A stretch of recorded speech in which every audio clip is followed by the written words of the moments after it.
कभी कभी लगता है कि इतिहास को सिर्फ किताबों में बंद कर दिया गया है और हुकूमतें उसे सिर्फ तब निकालती हैं जब उसे मोहरा बनाकर जनता को भरमाना होता है। एक तरफ आज़ादी के लड़ाई के दीवानों की तस्वीरें सरकारी इमारतों की दीवारों पर टंगी हैं, दूसरी तरफ उन्हीं के नाम पर बने संस्थानों को खत्म करने की साजिशें रची जा रही हैं।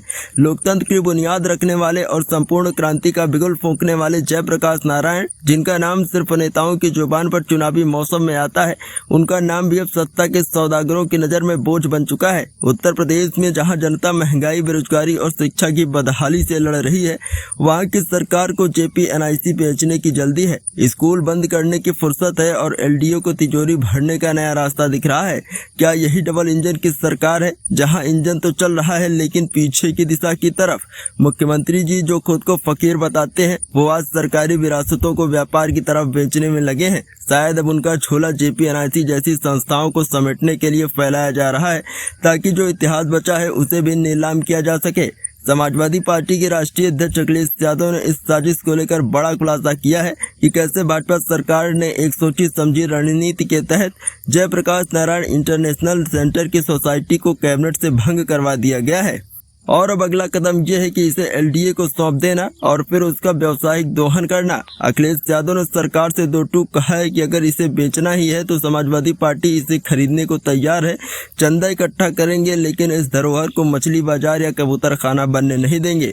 उन्होंने लखनऊ में प्रेस से बातचीत के दौरान कहा कि जब LDA जैसे संस्थान गोमती नगर की बाजार तक नहीं संभाल पा रहे हैं तो इतिहास को कैसे संभालेंगे।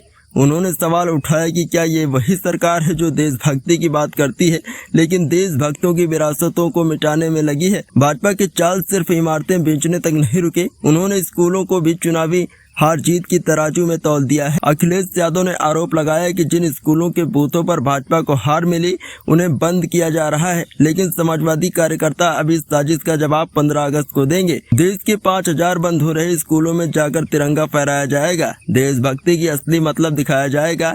यही नहीं, महाराष्ट्र में हिंदी भाषा के नाम पर मारपीट पर भी अखिलेश यादव ने भाजपा सरकार को घेरा और कहा कि भाजपा सरकार को भाषाओं की चिंता नहीं है, उसे समाज में खाई पैदा करने का मौका चाहिए।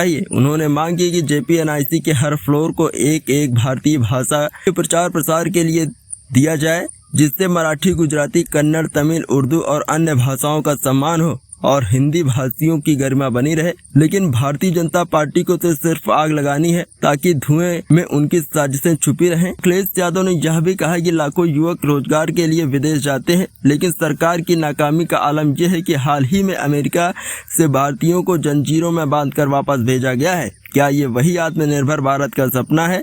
इस मौके पर अखिलेश यादव ने लखीमपुर खीरी में तेंदुए से भिड़ने वाले एक वीर श्रमिक को सम्मानित करके यह संदेश दिया कि असली भारत अब भी जिंदा है, जो न बिकता है न झुकता है। लेकिन सत्ता के गलियारों में बैठे लोग इतिहास, शिक्षा, संस्कृत और भाषा सभी को नीलामी की लाइन में खड़ा कर चुके हैं। और जब सवाल पूछा जाता है तो कहते हैं ये तो कैबिनेट का निर्णय है, जैसे फैसले लेने वाली कोई मशीन हो, इंसान नहीं। लेकिन देश जानता है कि जयप्रकाश नारायण का नाम मिटाकर जो वोट मांगने बिहार आओगे, वहाँ की मिट्टी भी तुम्हें पहचान लेगी। कभी कभी लगता है कि इतिहास को सिर्फ किताबों में बंद कर दिया गया है और हुकूमतें उसे सिर्फ तब निकालती हैं जब उसे मोहरा बनाकर जनता को भरमाना होता है। एक तरफ आज़ादी के लड़ाई के दीवानों की तस्वीरें सरकारी इमारतों की दीवारों पर टंगी हैं, दूसरी तरफ उन्हीं के नाम पर बने संस्थानों को खत्म करने की साजिशें रची जा रही हैं। लोकतंत्र की बुनियाद रखने वाले और संपूर्ण क्रांति का बिगुल फूंकने वाले जयप्रकाश नारायण, जिनका नाम सिर्फ